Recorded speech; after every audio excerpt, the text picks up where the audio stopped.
It feels like it's officially that time of year where every big sports media outlet is trying to create headlines and predictions, and every journalist is columnist is trying to find or build a story and narratives that probably didn't exist already, and predicting where, coaches and players might be next year, and this, that, and the other. But the real thing that they should be asking themselves is, what would Joy Taylor do?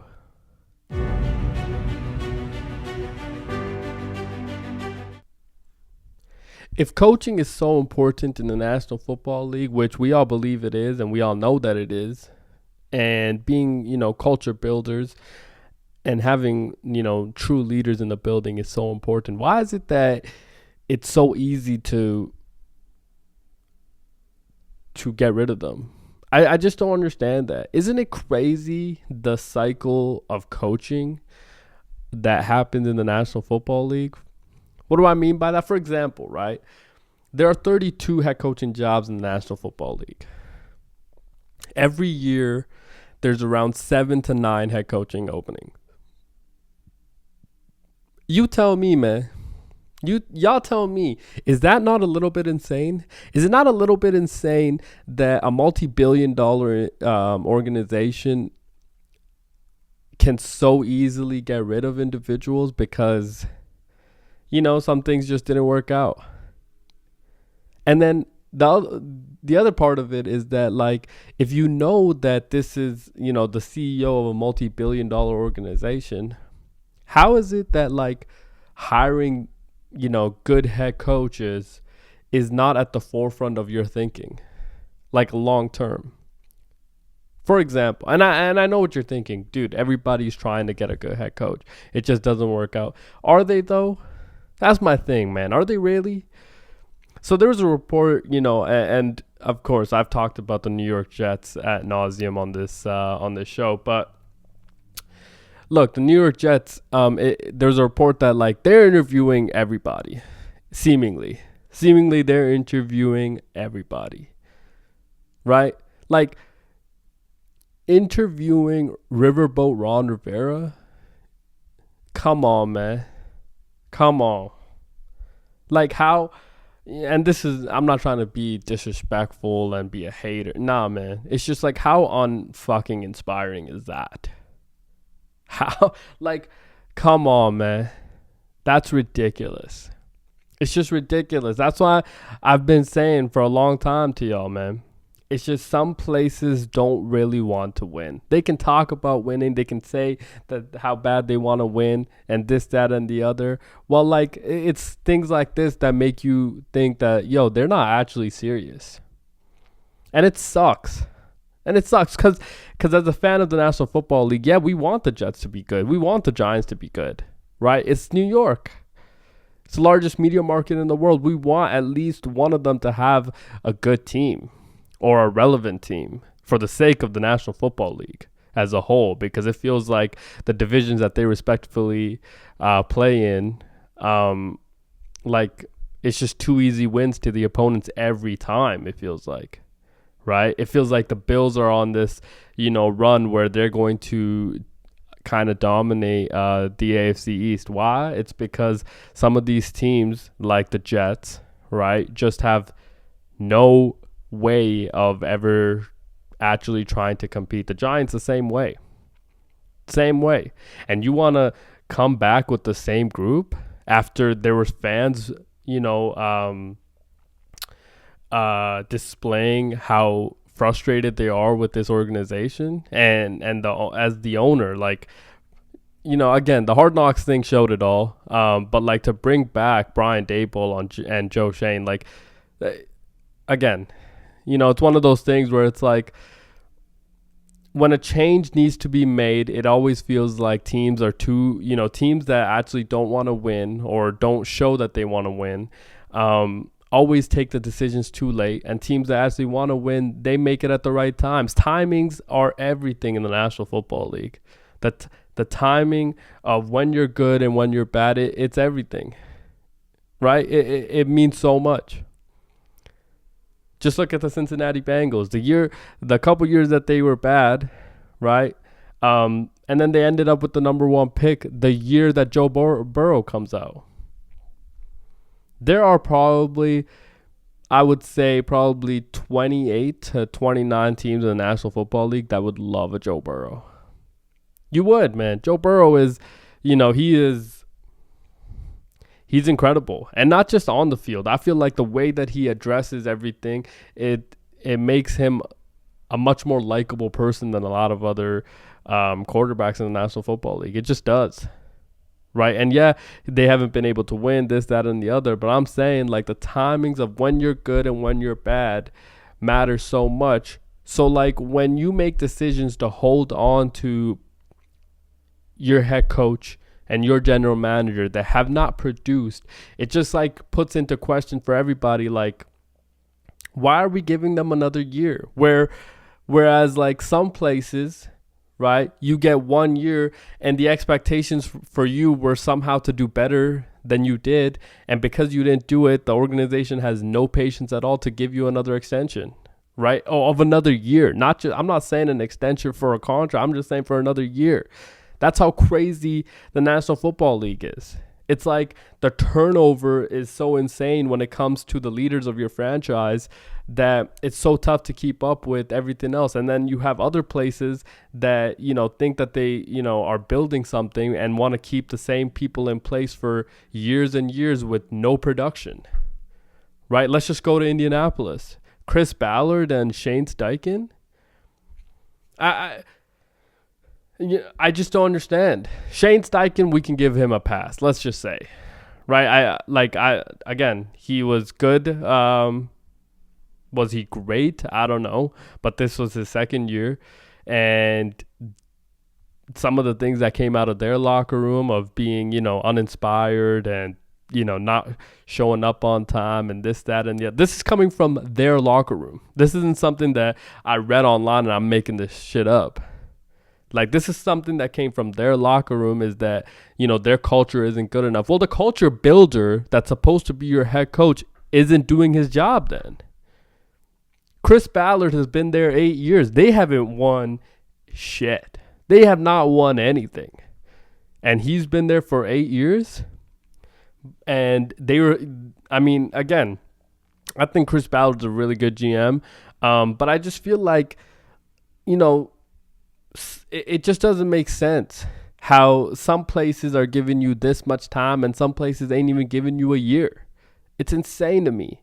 Like, you're saying that one decision hinders that much, right? Like, I just don't understand how you can be a winning place without having the right people in place at all three levels of your organization.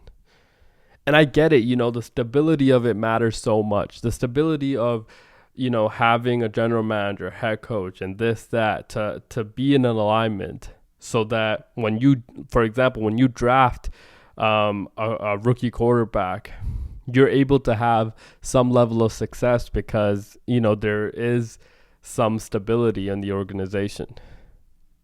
It just doesn't happen, though, right? It just doesn't happen everywhere. Like, the Las Vegas Raiders, right? Last year, you go into the year with the 13th overall pick, and you're thinking that, you're going to get one of the 6 quarterbacks coming out, which, by the way, looks like a hell of a quarterback class. Okay, you think that you're going to get one of the 6 quarterbacks. Well, you stay packed at 13. I'm not really sure the insides of how aggressively they tried to move up to try to get Michael Penix or Bo Nix. I'm not sure how aggressively they tried. I know that they didn't try hard enough. But you thought that you were going to get a quarterback at 13. Well, that didn't happen, right? And you go into the year with Antonio Pierce, who, by all account, as an interim, did fairly well. It felt like the message was there, this, that, and the other, the hoorah mentality that I think that kind of brought the Dan Campbell kind of element, which, again, so you go in the year with him and Tom Telesco as your general manager, and you come out with Brock Bowers, And in the second round, you get your center, Jackson Powers. And now, a year removed, they're both out of a job because you went, what, 4-12? 4-13? Like, come on, man. What was the expectations? What was the expectations for that team? To win a Super Bowl? Hell no. To be a playoff team? I don't think so. To be on the fringe? Sure. To be an 8-win team? Sure. But for what? You're going to be an 8-win team and then be, a 15th overall pick? Like, what is it? What does that get you in the build? Right? Like, I just don't understand at first. This is the first thing. I don't understand how you can hire Antonio Pierce from the get-go. Okay, when the coaching cycle came out last year, right, and you saw some of the names that were available last year. I'm not talking about this cycle. I'm talking about last cycle. When you saw some of the names that are available last cycle, right, and you know that in the AFC West, which is arguably one of the toughest divisions in football, it's got 3 playoff teams this year. Okay, when you have Andy Reid, Sean Payton, and, the Chargers were also looking for a job, you didn't think of getting Jim Harbaugh then?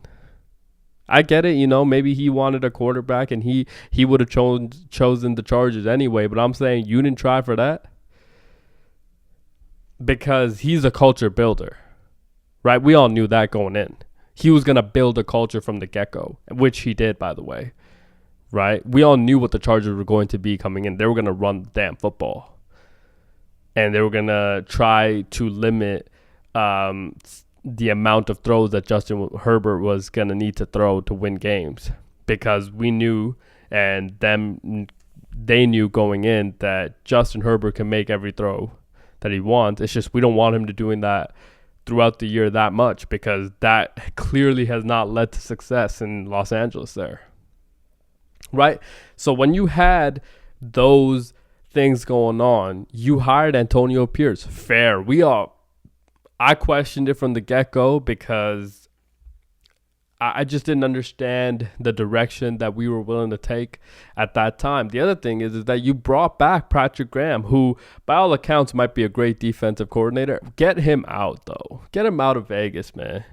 I don't love how he calls any of the defensive plays. I don't love any of it, to be honest. And again, he could be great somewhere else. He might have been great with us. But I'm cool if he leaves. Okay. But then you go out and get, your offensive coordinator as Luke Getsy. Come on. That right there was my last straw. I was like, there's no way that you can be a competent offense without a quarterback and that dude is calling plays. There's absolutely no way. There's no way. We've seen it too many times. I'm not new to football. We're not new to football. When there's a clear trend and pattern, like there has to be some level of like accountability taken by, everybody in the building. Like that was a really, really dumb mistake. Okay. That being said, you hired AP. It is what it is. Let's see what we got. Now, when you hired AP to be your full-time head coach, did you think that with the draft you had, the division you play in, and the quarterback situation that is in Vegas, did you think that we were an 8-win team? I didn't. I thought maybe 5. I was like, this seems like a year where we probably get a top 5 pick and, you go out and you get a quarterback and we kind of see what we are, right? I didn't love the Tom Telesco hiring either. I didn't love that. I didn't love that he went from the Chargers to the Raiders. That's first. I didn't love that we got somebody from the Chargers. I didn't get that. Right? I thought we missed out, dramatically missed out on Adam Peters, who was the assistant general manager to John Lynch in San Francisco, who ended up getting the general manager job in Washington. I thought we highly missed out on him. He would have been our first, or my first, definitely my first pick to come in and be the general manager. That being said, here's the thing, man. You hire your head coach. The head coach needs to hire the damn general manager. This idea that it could be the other way around makes no sense. The general manager should not be hiring my head coach.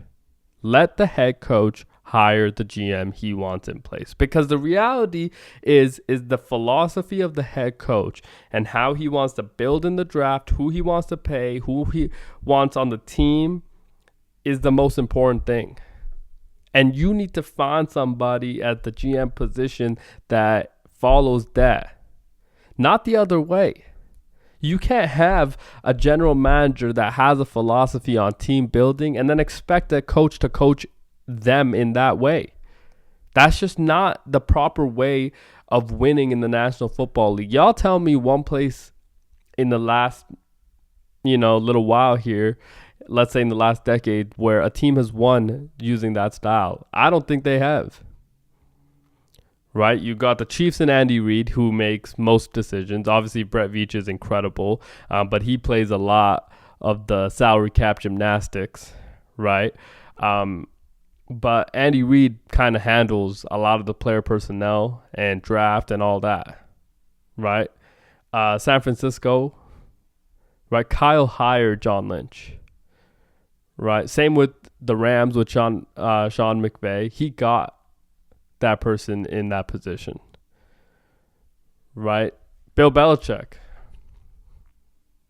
he was not only the head coach and the general manager, but he controlled everything because he understood that like his philosophy to win was that he's going to need the players that he thinks are good, not what the GM thinks. The GM is going to work around him and if I want this player, the general manager's job is, find me a way to get him. Find me that. Find me a way to pay these guys. Find me a way to keep this team together long term. Find me a way where I can get this guy and this guy on the same team. That's what they're doing. And it was never going to work from the get-go in Vegas, man. That tandem was never going to work. What I didn't love is that 3 days ago now, they fired Antonio Pierce after 1 year, which, again, I disagree with that completely. And I know what I wasn't for the hiring either. But my thing is this: you cannot give somebody the keys to a multi-billion-dollar organization and think that you're going to figure it out in 1 year. That never happens. And it's insane. It's absolutely absurd to think that was possible with the team that he had this year. You set him up for failure. Right? This is classic what Mark Davis has done as the owner of the Las Vegas Raiders since he took over from his dad. This is just a classic, it's become such a routinely patterned thing that it's so tough if you are in the market as a head coach to even want the job, because the organization has clearly not backed anybody. They haven't backed anybody, man. Right? Josh McDaniels, terrible hire, right? I feel like as Raiders fans from the get-go, we were not down with that hire. Terrible hire. Right? I feel like they have completely gone in circles this entire, 8 years here. And this continues with this Antonio Pierce thing. You cannot fire somebody after 1 year after you think that they didn't you didn't reach the expectations. Well, who set the expectations? Have you seen that roster? It's not nearly good enough to win in the AFC West, and it's not nearly good enough to consistently win in the National Football League. It's just not. Don't take it from me. Ask any true NFL fan. Did we think the Las Vegas Raiders were going to be good with that roster? No. But still, you fired them after 1 year, and now we have to go through this cycle again? And not just us. Forget the fans. What about the players? Right? So Mad Max has been with the Raiders for quite a while now. And this is going to be his fourth or fifth head coach. That's insane, man. When we talk about winning franchises, we don't talk about the Raiders. You know why? Because they clearly lack instability at all three levels. The ownership, the general manager, quarterback, and the head coach. They lack leadership everywhere. And it's just absurd because now you're back in this cycle, and like so many of the coaches that you missed out on last year, what makes us think that they're going to get somebody competent this time around? I don't think so. Unless you can get Bill, I don't think so. Right? And there's not a head coach in my eyes that I can think of and be like, yeah, that's the guy I want leading our team right now. And Chapel Bill, he's going to do great at North Carolina. But him and Mike Lombardi, those are the two guys I would bring in. That's it. That's it, man.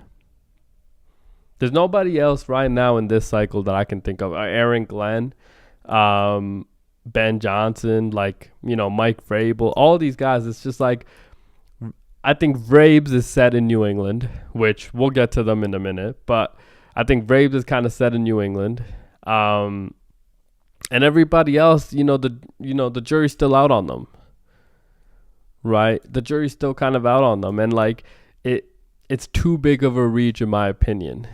It just is, because I feel like we're not close.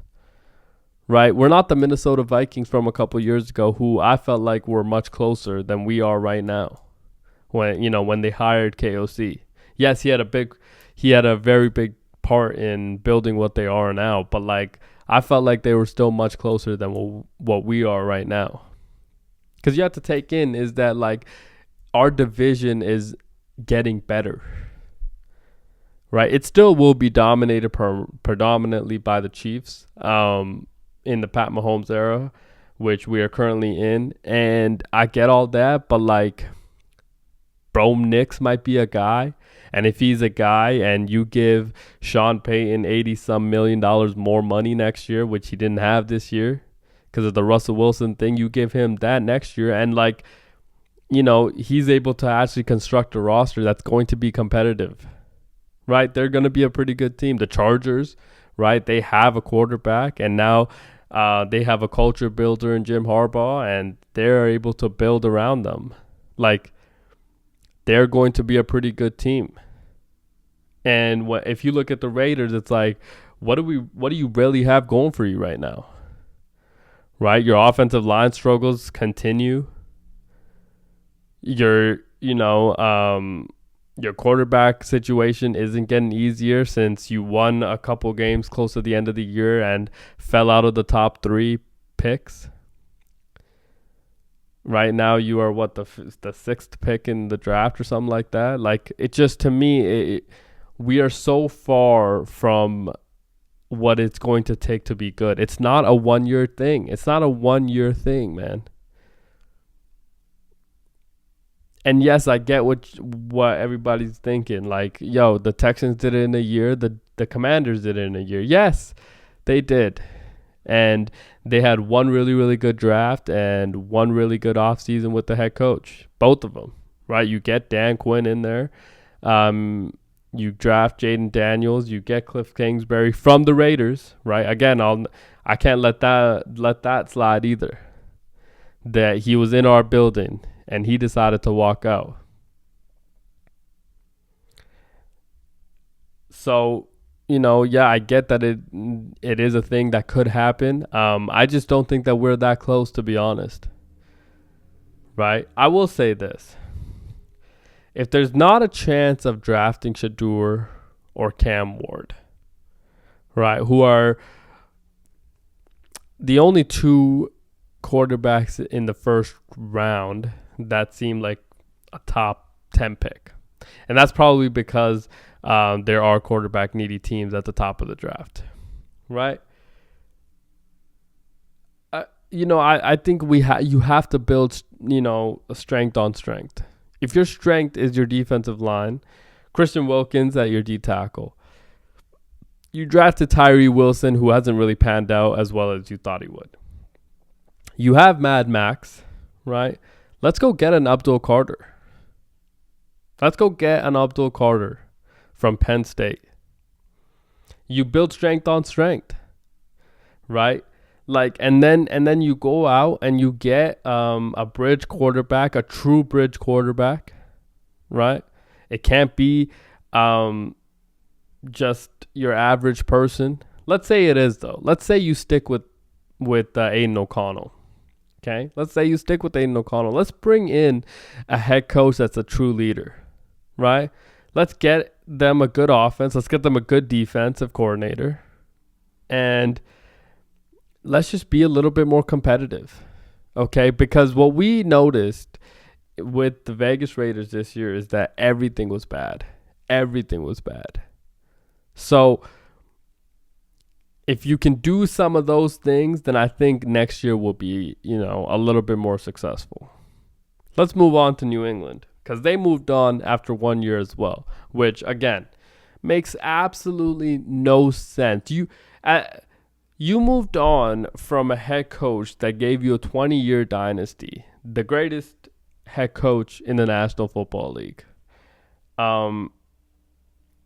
And you moved on from him because, you thought that it just wasn't the same anymore after Tom. And we get it, right? Wasn't winning the same and everything that comes with it.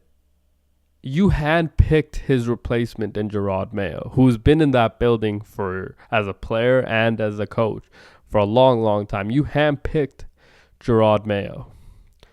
And the New England Patriots go out and they draft Drake May at the 3rd overall pick. And what did we think the expectation for that team was this year? Maybe 4 wins, 5 wins, maybe 6. Well, they ended up with 4. And you let him go after one. To me, that makes no sense. It makes no sense that, you moved on from him after 1 year knowing what the expectations of the team were. And the other thing is that, like, Drake May played really good. Like, you have found your future, franchise quarterback, we hope. Right? We'll see what he, how much he can do with when the expectations are a little bit better. But, like, he played really well. He played really, really well with absolutely no offensive line, no receivers, no tight ends, not really a run game either. The offensive coordinator wasn't good. The play calling sucked. And you want to now, restart with another head coach after 1 year? It just feels like this is one of those things where it's like, and then you want to, as the owner, you want to come out and say that was the hardest decision you've ever made. Well, I assume the decision to get rid of Bill Belichick, who's been in your building for that many years, that was probably a harder decision. Now everybody wants a credit, right? That's the thing with it, is that everybody wants a credit when they win.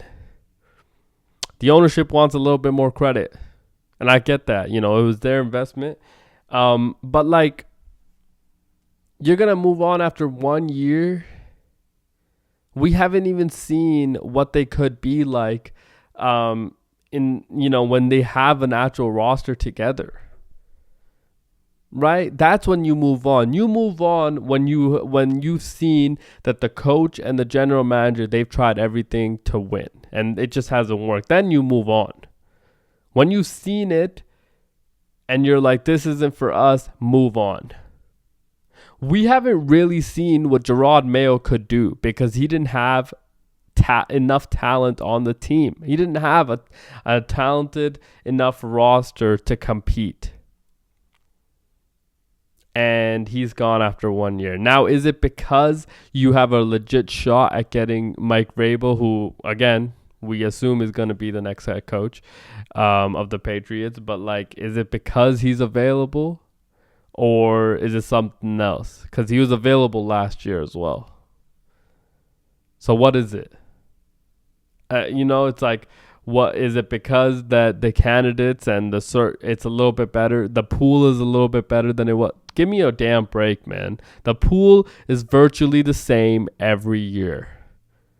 Every year there are probably 2 to 3 candidates that are at the top of everybody's list. We have to get them in our building. We have to interview them. We have to do this. We have to do that. Right? There's always 2 or 3 of those every cycle. And the rest of the places, 4 or 5 of them, kind of go a different direction. That's ultimately what ends up happening every year. And if you're a good head coach, you usually get to pick and choose. Right? If you're a hot candidate, you get to pick it. Sean Payton got to pick and choose where he was going to go. Jim Harbaugh kind of got to pick and choose where he was going to go. And he knew he wanted to be with Justin Herbert. Right. So, like, I just, to me, I don't understand it. And this idea that, you know, some of these places are looking to trade their head coach, this, that. The one thing that we have learned in at least the last 5 years of the National Football League is this. If you have a good head coach, if you have a competent head coach, you hang on for dear damn life, man. You hang on for dear life because there's only so many of them. If you are San Francisco, you better hold on to Kyle Shanahan. This better not be this idea that, oh, we're going to move on. We're going to try to. Come on, give me a damn break. Do you know how many head coaches that man has created? Niners fans, y'all better know how many head coaches that man has created. I get it, you know, they haven't won the big one that everybody hopes to win, but like sometimes that's just how the cookie crumbles. They got Pat Mahomes, you didn't. You gave the ball back to him when you know, and when he got the ball back in overtime of the Super Bowl, everybody was like, "Oh shit, you probably shouldn't have done that," because unfortunately, we all knew what was coming, and it's kind of exactly how it played out, right? But y'all know how many teams would love to play in the Super Bowl like y'all were, you know, or the NFC Championship game, which y'all were pretty much accustomed to walking in every year. That's because Kyle Shanahan can run a organization at a really high level. Sean McVay, right? Mike Tomlin. People want to talk about if the Pittsburgh Steelers don't do well, and they're going to be another first-round exit that we should just move on from Mike Tomlin. Give me a damn break, man. Do you know what the expectation were the Pittsburgh Steelers were this year? A 6-win team. 6, maybe a 7-win team. They've won 10 games. And, yeah, they were 10-3. They won 4. They lost 4 in a row to end the year. They might end the year on a 5-game losing streak. But, like, you changed the expectation for them. And then when they started to nosedive, you know, middle of the year kind of thing, when they started to nosedive, everybody wants to be like, oh, let's get rid of the coach. Well, when they were 10-3, we were talking about Mike Tomlin as coach of the year. Now might get traded. What are we even talking about? And if you are some of these other teams, yes, you should try and poach these coaches. Yes, you should try and poach Kevin O'Connell from Minnesota. You should try and poach Mike Tomlin from Pittsburgh. You should try and poach Nick Sirianni from Philly. And like this idea that, you know, Nick Sirianni isn't, you know, it's just like, come on, man. That dude, all he's done is showed up and win. All he's done is put together a complete season every year. And last year didn't go as well for them. They ended off on a losing streak. But, like, it happens. That happens in football, right? And he comes back this year and, like, they are a wagon. They were an incredible team. And he sits Saquon Barkley, doesn't have him go for the rushing record, and people don't like him for that. But if he had gone for the record and God forbid he gets hurt, we don't like him now for that. Like, it's just so many different things. And, you know, his quarterback goes into concussion protocol and they lose the number 1 seed. And now they place the Green Bay Packers at home and Jalen's going to play, but we don't know how well he's going to play. And this could definitely be a game that the Packers go in and win in Philly. And I'm going to tell y'all right now, if that happens, Nick Sirianni will be without a job. It's usually how it goes in Philly too, though. right? It's just kind of usually how it goes. The expectations very high for them, but that one at least makes sense because of the expectations. The other places don't make any sense at all. Like, you have to play against your expectations, dude, right? You can't be all in and all out at the same time.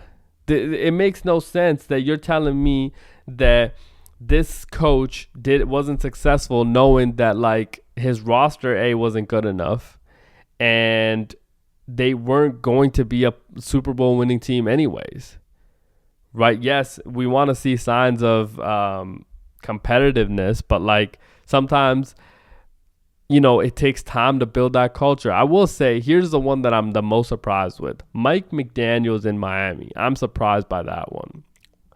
And the reason is that I get it. We love Mike McDaniels. But have y'all seen that team without Tua? It doesn't even look like they belong on the same field as the opposition sometimes. And they have a really, really good roster. They do. They got some good pieces on defense. Obviously, Christian Wilk not being there this year did kind of take their defensive line a step back, but still, they got some pieces on that defensive line that played really well. You got Tyreek Hill, Jayden Wall, Devon Achane, and Raheem Mostert, and Jonnu Smith, and a bunch of dogs on offense. Your offensive line was pretty good. They weren't great, but they were pretty good. And you have some defensive pieces. Your secondary is still really good, but like, to be as uncompetitive and to put that level of product out on the field without your starting quarterback and to still keep that job, that is surprising more than anything, because the expectations were different. The expectations for the Miami Dolphins was to win at least something. We understood that they can't play in the cold, but we thought that they could at least be a little bit more competitive than they were. And I get Tua got hurt, but like, y'all telling me you couldn't, like, the way that team looked without Tua is the most. You would think that Tua is the greatest quarterback of all time. The way that he ran that offense, it makes no sense. And to keep Mike McDaniels and the general manager together after that to me is more surprising in an era where the expectations and the urgency to win is so high. That is a little bit more shocking. And let's be honest, in that division, the Miami Dolphins are still the closest team to the Buffalo Bills. They are. And the year that they've had, it's just like, I just don't understand it. I just don't understand how we can continue with McDaniels after that. And again, I love Mike McDaniel, and I definitely think he should be in that position. It's just, to me, is like, has he shown us enough things that say that they can continuously win, especially in the cold in that division? I don't know. I don't think so.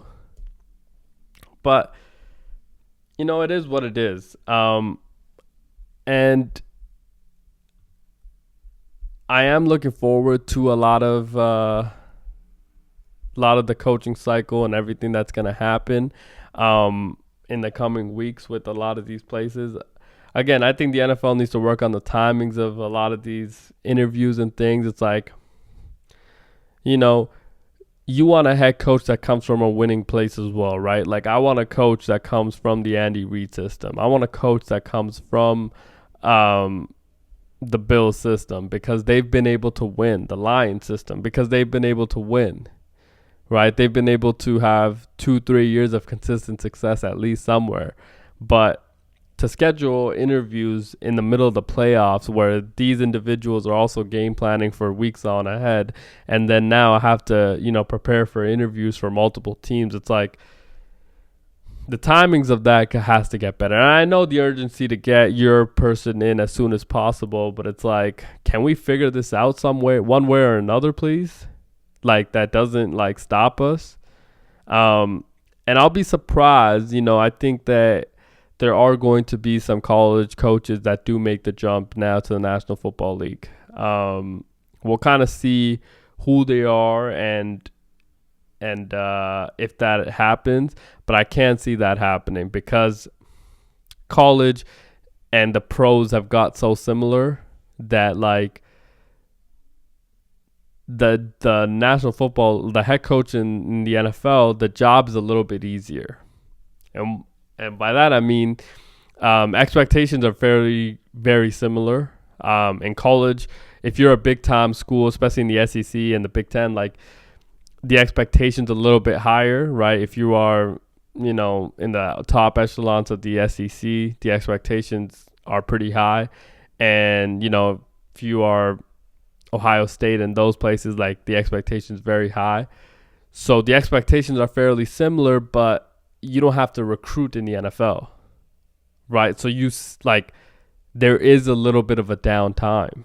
Whereas in college, as a head coach, it never, there is no lull period the entire year. There's no lull period because you're recruiting every single day. So the job is definitely changed a little. And I think the NFL job as a head coach, the lifestyle is a little bit easier than it is in college right now.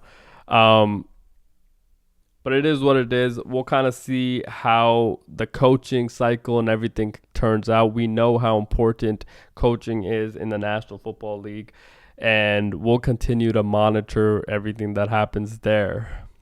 Now, let's make our picks for this coming weekend and the playoffs in the National Football League. Super wildcard weekend. Let's start with the AFC. The Texans and the Chargers. The Chargers are favored by 3 on the road in Houston. Now, look, the Houston Texans haven't looked good, right? I've said it for a long time. This is an offensive line that was fairly healthy all year, right? So it's not like they had a revolving door at the line and they just kind of struggled with getting them together. Nah, this is a fairly healthy unit.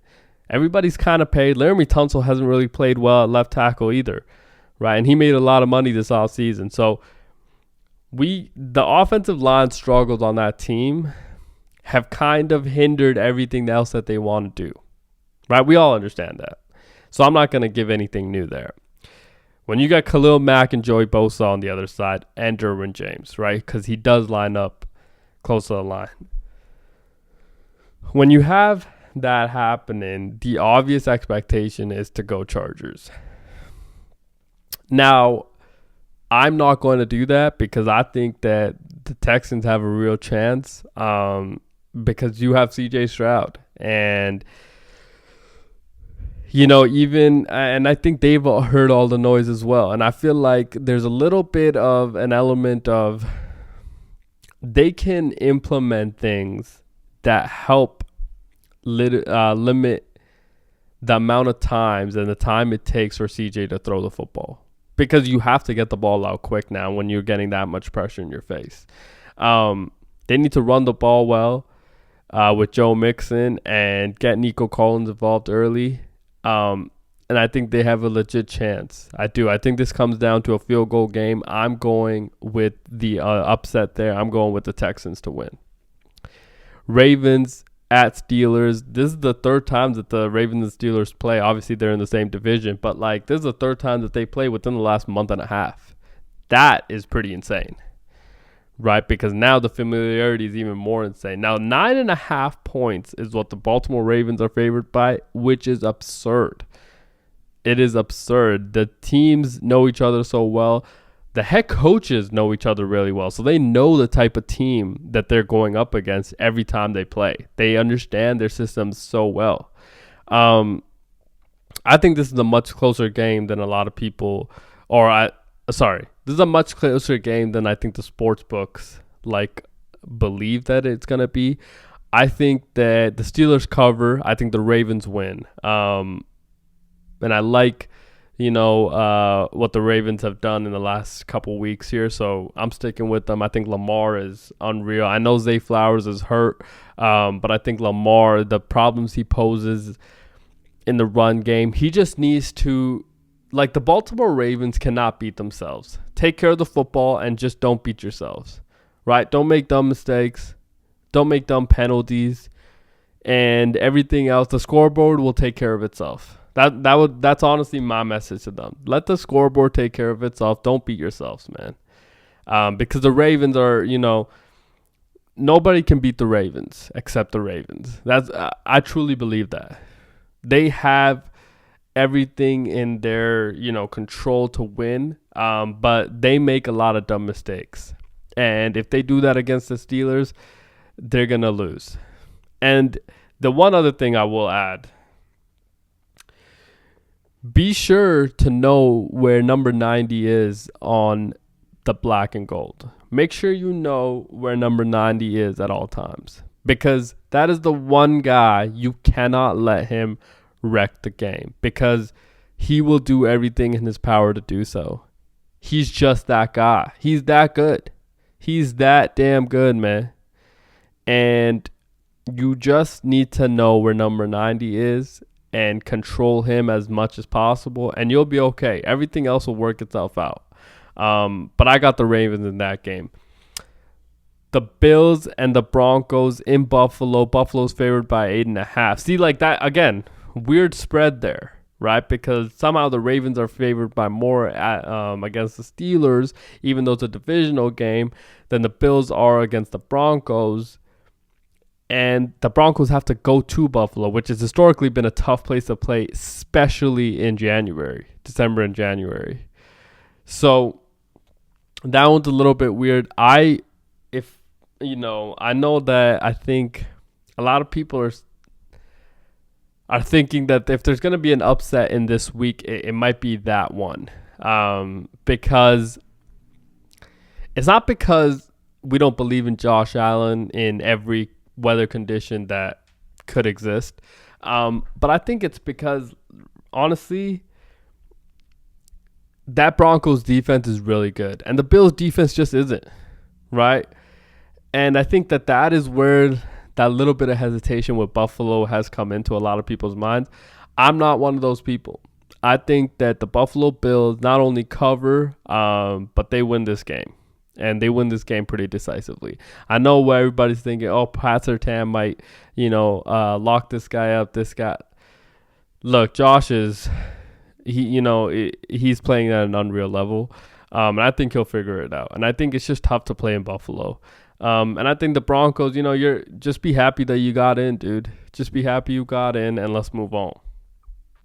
The NFC side, right? The Bucks at the Commanders. Tampa is favored by the Commanders at the Bucks. Tampa is favored by 3 at home.